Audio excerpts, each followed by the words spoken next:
YouTube family, smash like and subscribe as Fabrizio Romano gives us the lowdown from the red side of Manchester. Erik Ten Hag's first transfer window as Manchester United manager has been far from smooth sailing. Ronaldo wants out, De Jong is not interested, and the hunt for Antony seems to be over. Fabrizio Romano joins me to discuss the latest out of Old Trafford. Qué Golazo begins right now. Hey everybody, I am back. Fabrizio, I'm back, baby. I'm back. They can't get rid of me, Fat. They can't get rid of me. Finally. Welcome back. We missed you.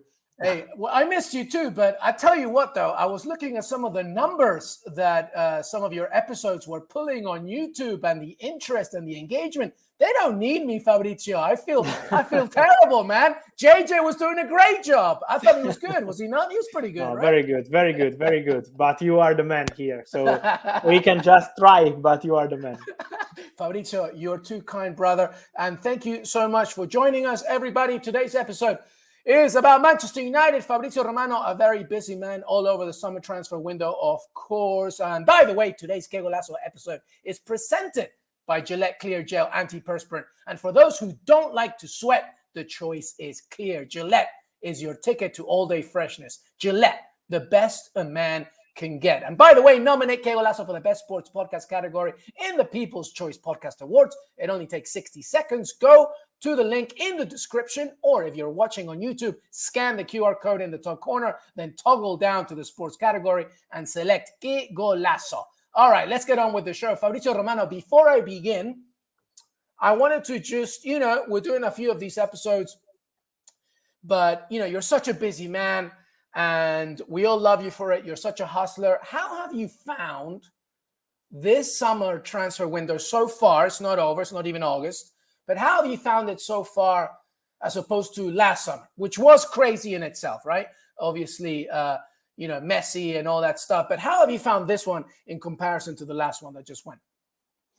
This one is a bit different because last summer we had incredible surprises, no? Like Messi, Ronaldo, and this kind of situation. This summer is about the sagas, really strange sagas and long sagas, transfers that are taking 2 months, in some cases also more than this, because Koundé has been incredible, Frenkie De Jong, we are still there, and many others. Ronaldo is something we are discussing since 4 weeks or something like that. So everything is really complicated. Important transfers are there. We know the club, we know the player involved, but the timing is really, really different compared to last summer. Also, Rafinha has been a crazy saga. Lewandowski, they're negotiating since April, and now was finally completed. So really long negotiations, and this is why it's not easy, because when you have long negotiations, it means you have problems, and where you have problems, there are clubs ready to hijack the deals, and so it's really complicated, but we love it.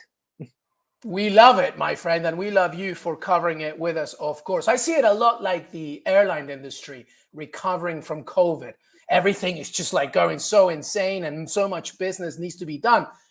Many clubs, including, of course, Manchester United, which we'll talk about today, have to do a lot of business because they're finally realizing that we have to restructure a lot as we come back to a healthier footballing world, I guess. And Fabrizio Romano, you've been all over it, as I mentioned.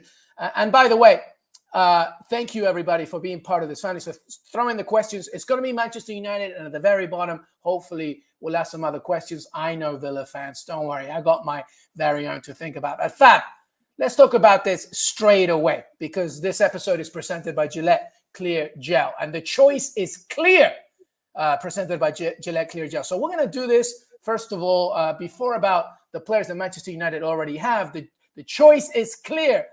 Frenkie De Jong. Barcelona, clearly, for them, the choice is clear. They're listening. They're happy to offload him. The choice is clear for Erik Ten Hag. He wants to reunite with Frenkie De Jong, and Manchester United, who see him as a vital part of what they already want to do in 2022, 2023. The choice may not be clear for Frenkie De Jong himself, though. What's the latest regarding the Dutch midfielder? Yes, it's not so clear on player side, because on club side, everything is ready. A part of the public statements of Laporta, of people in football, is normal to say things, and then behind the scenes other things are happening. It's absolutely normal. It's not just with Barcelona and Man United.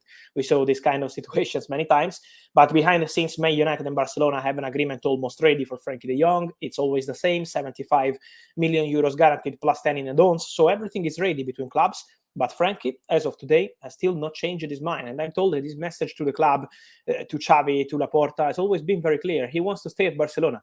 And so at the moment, we can just wait and see if it will change because of Barcelona's stance, or maybe because Man United will push again and try again until the end, as I expect them to do, because they really want Frenkie. So they will insist again. But at the same point, as of now, Frenkie wants to continue at Barcelona. He loves the club. He has a clear situation with Barca where he doesn't want to take any salary cut. He wants to keep the same contract and stay at Barcelona and show his skills at Barcelona. I think it's about the manager, good relationship with Xavi. It's about the city. He loves Barcelona as a city. He loves the club, the history of the club. And so this Dutch history of Barcelona has always been great. But also now Barca have one of the best teams in the world, I would say, after signing Lewandowski, Rafinha, Koundé, Kessie, Christensen, and it's not over yet. I think it's normal for a player to say, maybe after spending difficult years at Barcelona, because Frenkie was part of a difficult moment of Barca history, now to have this kind of team and saying, okay, I have to leave right now, maybe it doesn't seem the best solution to him. And this is why, at the moment, Frenkie wants to stay at Barca. So we keep waiting, but as of now, nothing has changed. From a footballing perspective, as you said, the choice is clear, I feel, from Frenkie De Jong.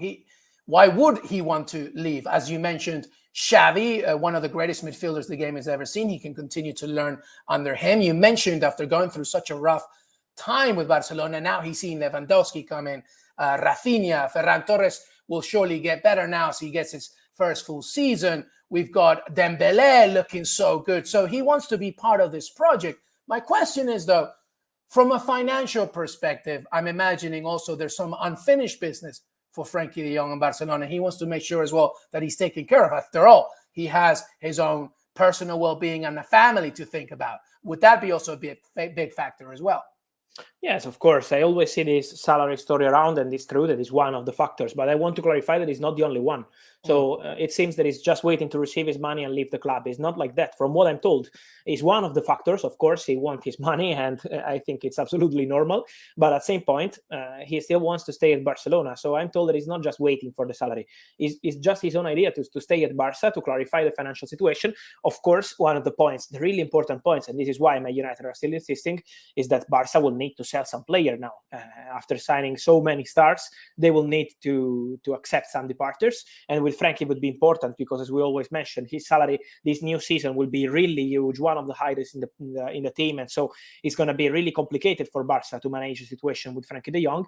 And so this is why for them it's important to propose a salary cut, but Frenkie at the moment and his agents have no intention to accept. So let's see if Frenkie will decide to accept a salary cut, if Barca will find another solution by selling other players, if Man United will decide to give up in the coming weeks or not. There are many factors involved, but as of today, everything is still at the same point. All right, so let's finish up with the choices clear presented by Gillette Clear Gel. A question from Salou Sales Mansoray. Thank you so much, Salou, for being part of the show. Fab, do you personally, operative word there, Fabrizio Romano, personally think that Frenkie De Jong will join Manchester United? I really don't know, but this is not kind of question I can answer because, I love facts and not opinions. And for me, to give an opinion means nothing because the player himself really doesn't know at the moment what's going to happen. He wants to stay, but he doesn't know where he will be on the 1st of September. So I can't know more than the player. So I think that's an answer in itself, Fabrizio. The fact that you don't know shows just how conflicted Frenkie De Jong is, right? Yes, I think it's normal. He wants to stay, but he also knows that the club needs a solution, that Man United will push until the end. So the situation is absolutely open. The feeling I have is that Man United are not giving up. So they know that Frenkie wants to stay, but they're not giving up. And it means that they feel that they can have a chance until the end. But we will see.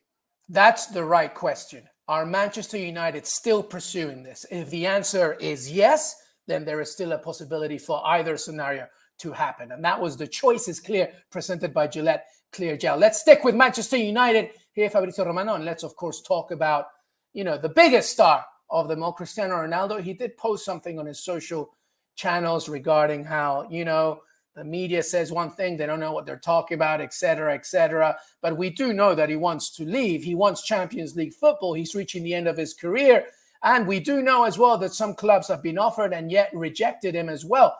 This is no longer a world of football, Fabrizio Romano, where Ronaldo and Jorge Mendes can really dictate a lot because so many clubs have different philosophies. What say you? What is the latest with the Portuguese star, the 37-year-old Portuguese star? Yes, for sure, it's not an easy situation because they were hoping to resolve the situation within July, and now I think it's going to be impossible. So we have to wait for some days and understand what's going to happen in August. But as you mentioned, many clubs already said no. I saw some questions from our friends in the chat asking again about Chelsea. But as of now, guys, I'm told that Thomas Tuchel is still in the same position. He doesn't want Cristiano Ronaldo as of today. Then if he will change his mind in the next weeks, we will see. But as of today, it's a no from Thomas Tuchel. On Bayern's side, they've been tempted internally, but also as Oliver Kahn stated many times, and also Salihamidzic, Julian Nagelsmann, they decided not to go for Cristiano because of the philosophy of the club. So also in this case, I'm sure that Jorge Mendes will push again with Bayern, with Atletico Madrid. Atletico president said it's invented, we are not going for Cristiano. And today, during the presentation of Nahuel Molina, he said it's our last signing. We are not going for any other player. I want to be clear on that. So they are denying and denying and denying. But we have to remember that Jorge Mendes last summer, while Juventus, with Pavel Nedved, the vice president of Juventus, and Massimiliano Allegri, the manager, said many and many times, I still remember because I'm working here in Italy, and I remember how Juventus were stating in public many and many times, Cristiano is staying, Cristiano is part of our project in July, in June, in August, and then 48 hours before the end of the window, he joined Man United, and it was a surprising move. So Jorge Mendes will try until the end. With all these clubs I mentioned, with Atletico Madrid, with Bayern, and with other potential solutions. I see many questions about Sporting. It's a dream for Sporting to have Cristiano, but at the moment, I feel this is like kind of emergency solution for Cristiano Ronaldo, not something that he's considering right now because he wants to try again with the other clubs. And then we will see. Because Cristiano is really ready to leave. He wants to go. He's been really clear with Erik Ten Hag. The conversation was the same. Man United want to keep him, but the player wants to go. And so Jorge Mendes is on it. But again, as you mentioned, it's not going to be easy. It's not an easy window for Cristiano, but Mendes many times did some miracles for his clients. And so let's see. Okay, let me play something for you here. Let me play this hypothetical, Fabrizio Romano, because he doesn't want to stay. He wants Champions League football. Erik Ten Hag says he wants him and he wants to work with him, that surely at some point something's got to give. So Manchester United could maybe think about a loan option, right, for the next year, and maybe somebody can do something there. Because the other one I was thinking about, I wonder what you're thinking about this, is Antony is part of a major conversation these days, right, the Brazilian winger from Ajax. Is there any chance you think that Ajax could listen to some kind of swap deal with some money involved? Then what is going to happen then? Because if Ronaldo wants to go and United, are saying we need to figure this out for us as well financially, and many clubs are already saying, look, it's not going to work for us philosophically just because of the way and financially per Atletico de Madrid. Where can he go and how can this happen? I think the only way is with Jorge Mendes to change the situation and to change the mind of some people into these clubs. It's the only way. Or to go back to Sporting, to accept Sporting and decide to do something surprising. These are the only ways, because at the moment, there is nothing for any swap deal with Ajax. And also about this loan story, I think is more than difficult. I don't see Manchester United extending the contract of Cristiano Ronaldo. Imagine the official statement. We are extending the contract of Cristiano Ronaldo, not a normal player. It's Cristiano Ronaldo, and then you send him on loan. It's something that is not for top players, let me say. Unbelievable. So I think it's for good talents, for players with 19 years old, 20, but not for Cristiano Ronaldo, one of the best of the history. So I think this is not a solution from what I'm told. They're not discussing about the loan possibility, but they're discussing to find the proposal, because Man United say, if you want to go, bring a proposal. We are waiting to understand if you really have some proposals, but we want to keep you. You are not for sale. So it's really complicated situation, really, because Erik Ten Hag really trusts Cristiano Ronaldo. He told him many times, also during the meetings, that he's convinced that Cristiano can be great for Man United this season. But Cristiano is not happy, as we mentioned many times, not with Erik Ten Hag, but with the team. He's convinced that this season for Man United will be really, really, really difficult to fight to win some titles. Really complicated. Yeah, it's a really difficult situation, just because Ronaldo wants one thing, Erik Ten Hag wants the other one. But ultimately, as you said, it's really up to Jorge Mendes and see if he can bring something to the table that Manchester United can agree on. All right, we're going to take a break, Fabrizio Romano, and everybody. Thank you much. We got plenty more to discuss, including Antony, which I just mentioned, and obviously Benjamin Sesko as well, creating a lot of narratives as well. We'll talk about some last year of contracts for many players in Manchester United. Some final thoughts. I'll ask him about other situations in the transfer window, and that will be it. Taking a break here. Qué Golazo, Fab, Romano, LME. We'll be right back. You ready? They're coming. Hang on. Showtime. Did you see that? I won't sleep until he's in the ground. Go, go, go, go! What are you waiting for? I'm jumping out a window! Oh, sorry. Good luck.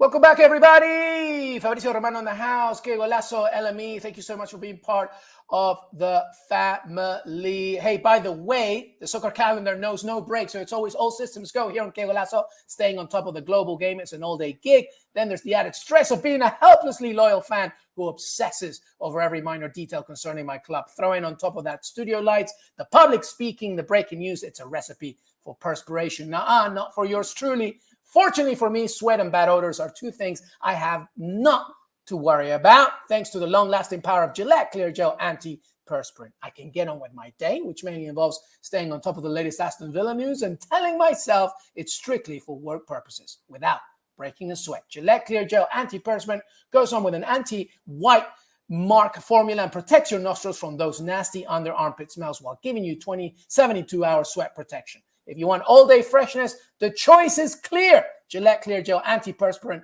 is a tap-in. Get your Gillette Clear Gel Anti-Perspirant at a store near you. Fab Romano, I am angry. Do you know why I'm so angry, Fab? Do you know why I'm so mad?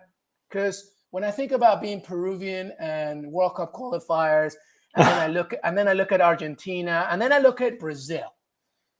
Gabriel Jesus, Vinicius Jr., Roberto Firmino can't even get in the team. Neymar. And then suddenly this kid, Rafinha, who now plays for Barcelona. And then you have this kid called Antony, who, by the way, half the world don't even know how good this kid is. He is so good. Plays for Ajax, but there's a lot of interest from Manchester United. What's the latest there? Strong interest, and it's still there because Manchester United love Antony, and of course Erik Ten Hag is the man who is pushing for this transfer. But let me mention that Man United were following Antony even before the arrival of Erik Ten Hag, so he's always been super appreciated by United. He's still one of the top names they have in the list, but they have no intention to pay 100 million euros, as we see around the rumors in these days. For Man United, the price tag was around 60 million euros, with some add-ons to arrive around 65, 70, but not 100 million euros. I'm told that the price tag for Ajax has always been around 80, 85 million euros, maybe with some add-ons also in this case. So at the moment, there is a big gap between Ajax valuation and same for Man United. So we will see what happens in the next days. For sure, the player with his agents, he's still pushing to find a solution because the player would love to join Premier League this summer. It's a dream of Antony to join Premier League football. So the player and his agents are waiting to understand if Ajax will open up and sell him. But we have also to respect Ajax and remember that they sold many players this summer because Onana left on a free, Mazraoui, Gravenberch, Haller, and many others. Of course, Lisandro to Man United left the club, and so they want to keep Antony, and they will fight to keep Antony. So it's not going to be an easy one. Yeah, and they have every right to demand a record transfer sale for Antony because, like you said, of all those players that just left. And by the way, Ajax are a very good team. They normally don't take a player out without knowing that there's going to be a player coming in as well. So we have to wait and see for that one. But there's no secret in how good he is. All right, what about Fabrizio Romano? Let me ask you about Benjamin Sesko. What's the latest there? Because he's another name that's been popping up. Yes, and it's a concrete name. It's a name that Man United are following. He's a player that they are discussing internally and with his agent. So there have been some contacts in the last weeks, not just in the last days, but also in the last weeks to explore the situation. It's not an easy one also, this one, because on Sesko there are many clubs. For example, Newcastle inquired about him a few weeks ago also.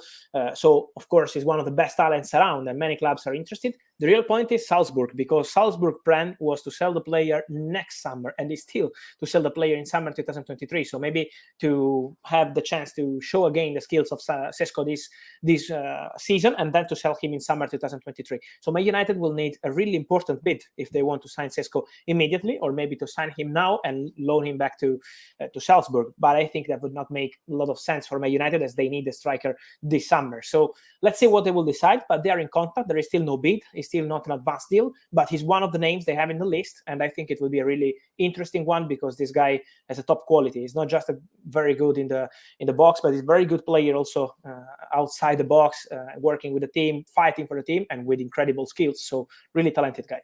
Yeah, Ten Hag type of player, I think. Absolutely. Yes. All right. So Manchester United, obviously, we're talking about a lot of players that they want. Obviously, hey, don't forget United fans. All right, Lisandro Martinez, Christian Eriksen. I mean, these are very good acquisitions as well. But there's a lot of players, Fabrizio Romano, on the last year of their contracts as well. We've talked about Cristiano Ronaldo, but also David De Gea, Tom Heaton, the goalkeepers, Phil Jones, Luke Shaw, Fred, Marcus Rashford, and Diogo Dalot.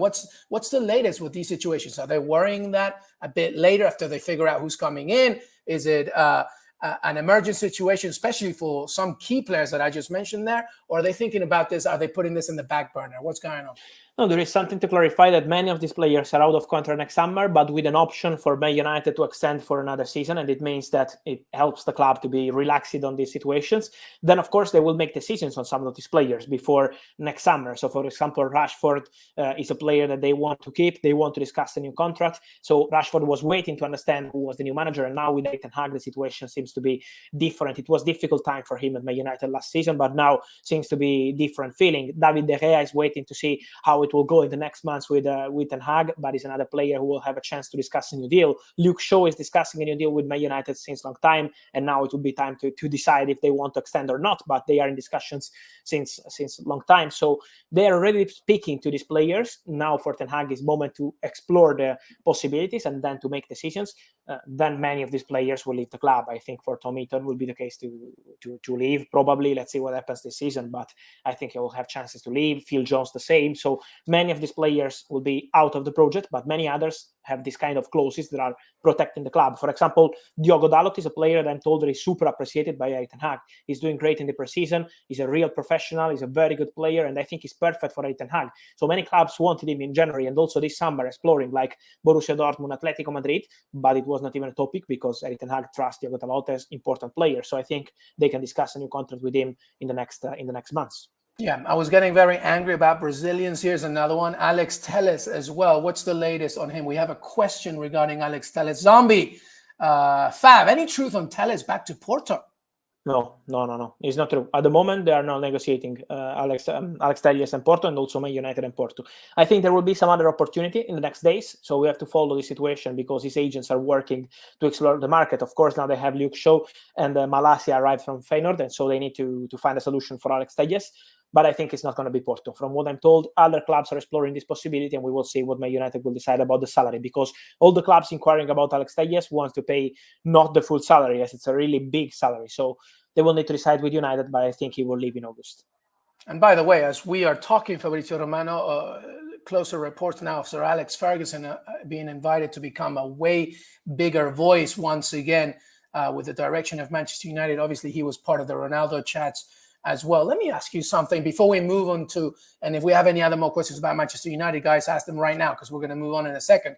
But let me ask you about, we're doing our Premier League preview next week, obviously with the team, and I'm still contemplating about who I want in my top four at the end of the season in the Premier League. I have to tell you something because Villa played Manchester United in Australia last week in pouring rain.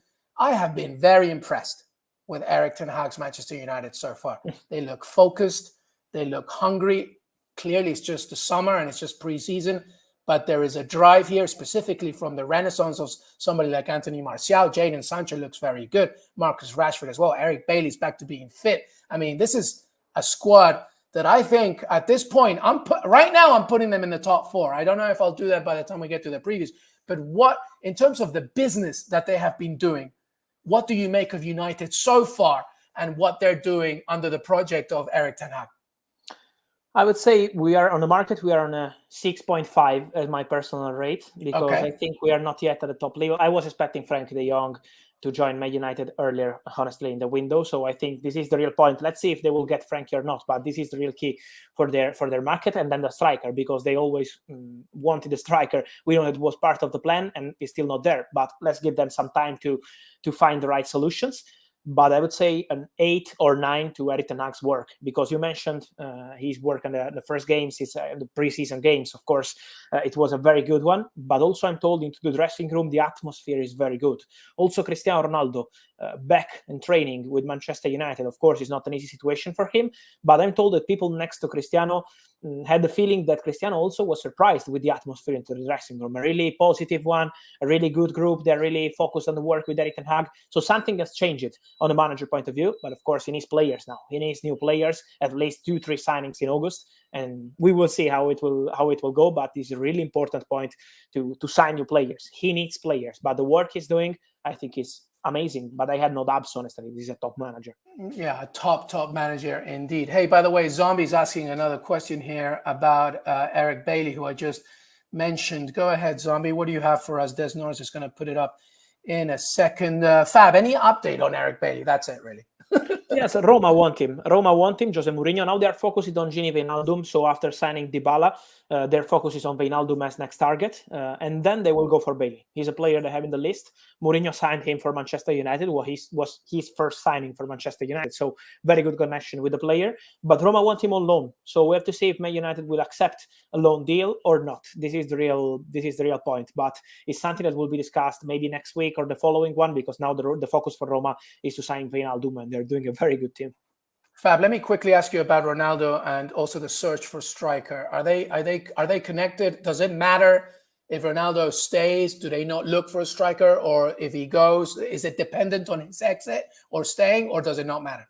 No, I think this is part of the discussion. It's part of the discussion. Yeah. Because, for example, they will need, if Cristiano stays, maybe they can sign a young striker who is maybe not so ready to be a starter, but just to create some competition in some games to Cristiano. An up-and-comer, yeah. Exactly. If Cristiano will go, it will be different. So I think it also depends on Cristiano. Not only on Cristiano, but which kind of player they need depends on Cristiano Ronaldo. All right. Well, we're nearly done here. We're going to ask some questions outside. Here's one from Chris. Who are Manchester United's back options for the young? Any surprise names? Personally, I think Kimmich would be perfect. Thanks, Chris. What do you think, Fab? Good idea, but Kimmich is staying at Bayern. So at the moment for Man United, it's plan A, B, and C, still Frenkie De Jong. So at the moment, this is the situation. Then we will see in August. I think at some point they will need to consider some other names. For example, this is just my feelings, because there are names they always had in the list, like Ruben Neves, for example. They're not going to pay 100 million euros, as Wolves asked a few weeks ago, because there is something that Man United are not going to do. That's craziness. Yes, but they like the player, so he could be one of the options. Or Yuri Tielemans, for example, always been in Arsenal list, but still no bid from Arsenal, and it could be a possibility for Man United. But at the moment, they are still focused on Frenkie, so these are just ideas, but nothing concrete yet. All right. Well, that was a lot of Manchester United chatter, everybody. You cannot complain. So let's just quickly wrap this up with questions outside of United, but staying in the Premier League. Let's go with Chelsea. Des Norris, I feel we have a Chelsea question. Mula, hey, ask Fab if Chelsea are interested in Pau Torres. Well, you're asking for yourself, Mula. Fab, is Chelsea interested in Pau Torres? It's one of the names that they discussed in May, imagine, when Pau Torres was already discussed also for Manchester United. He wants Premier League move. The player would love Premier League move, but at the moment, no negotiation with Villarreal. So we will see if they will decide to jump into it or not. But as we're speaking, at the moment, there is nothing with Villarreal for Pau. But there is a list for Chelsea, though, Fab, because obviously they lost out on Jules Koundé. Right. Sure. So but I think next week they will enter into serious negotiations for a new centre-back. Okay, staying in the Premier League, Leeds United, by the way.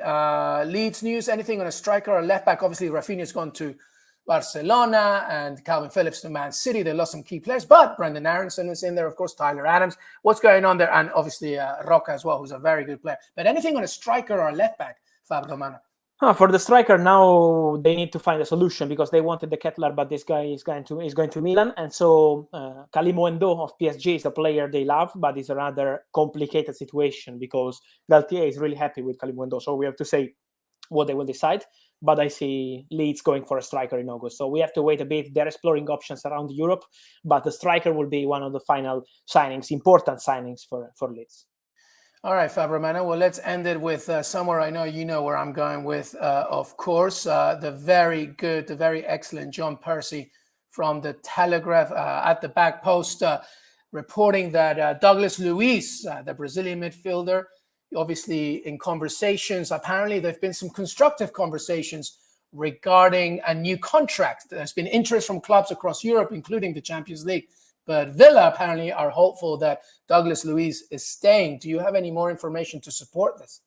Yes, they're trying. This is true. They're trying to extend his contract. He was very good in pre-season. Steve Gerrard is super happy with him. So he's a player that they want to keep, and they are conversating. They're offering him a new deal, but it's not accepted yet because Douglas Luiz, from what I'm told, will wait a bit before signing a new deal with Villa. He wants to understand if he can have some opportunity next summer on a free. So I think it will take some time, but it's true that Villa are trying and pushing. But at the moment, it's still not something agreed. So we have to wait. But I don't see him leaving right now because we had rumors about Milan, but I'm told it's not true. Roma, and same, they are going for Wijnaldum. So the situation is pretty quiet, and this is why Villa are trying to offer him a new deal and to have a good opportunity now with Douglas, but it's still not agreed. But when Percy says Villa is hopeful, then there is hope, correct? That's yes, okay. For sure. Oh, okay, good. Well, speaking of AC Milan, by the way, Carney Chukwuemeka, I heard some reports that AC Milan are leading a sort of race there. There are many clubs, including AC Milan, but not just AC Milan. English clubs, Spanish clubs with Barcelona interested. So it's still a long race. I think it will take some time before deciding. So in the next days, we will understand his decision. But many clubs are approaching the player. They know the price tag, £20 million, almost £20 million. And so we will know more soon, but this is the price tag. So I think he's leaving this summer, yes. Carney, I love you, the best of you, but my God, I'm going to miss you if this happens. All right, Fabrizio Romano. Well, it's been absolutely fantastic to have you. Before we say goodbye, anything that you've been working on that we haven't talked about? Nuno Tavares to Marseille from Arsenal is a done deal. He's signing his contract right now. So on loan till June 2023 with no buy option. And then I mentioned him before, but it's a really important one for Serie A. Charles De Ketelaere from Bruges to AC Milan. They're going to pay 35 million euros, add-ons included. Everything is set to be completed, and so it's a really top signing for AC Milan, the player that's really talented, so he can become their next big thing in Serie A. I love it. Hey, Fab, you know what? I'm in Barcelona, and I didn't get the Laporta red carpet. I don't understand. They could use with a Peruvian left-footed player. Why didn't this happen? I'm going to talk to Laporta, see if we can make it. I don't think they can afford me, Fab. I think that's the problem. Probably you're right.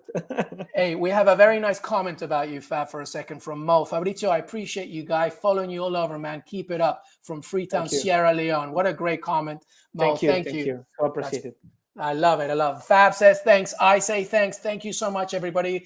At Fabrizio Romano on Twitter, Instagram, and TikTok. Make sure they follow his content on CBS Sports as well. But it's always a pleasure. Fab, thank you so much, brother. Thank you, my friend. See you soon here on Qué Golazo. And thank you, as always, for everything to all the guys sending questions. Absolutely. Thank you, everybody. Make sure to follow us, Qué Golazo Pod on Twitter, youtube.com/Qué Golazo. Help us. We're getting so close to 20,000 subscribers. And don't forget to vote for us in the People's Choice Podcast Awards for Best Pod in the sports category. Fab Romano, LME, Des Norris, Qué Golazo, CBS Sports. We'll see you next time. Have a great weekend, by the way. Till then.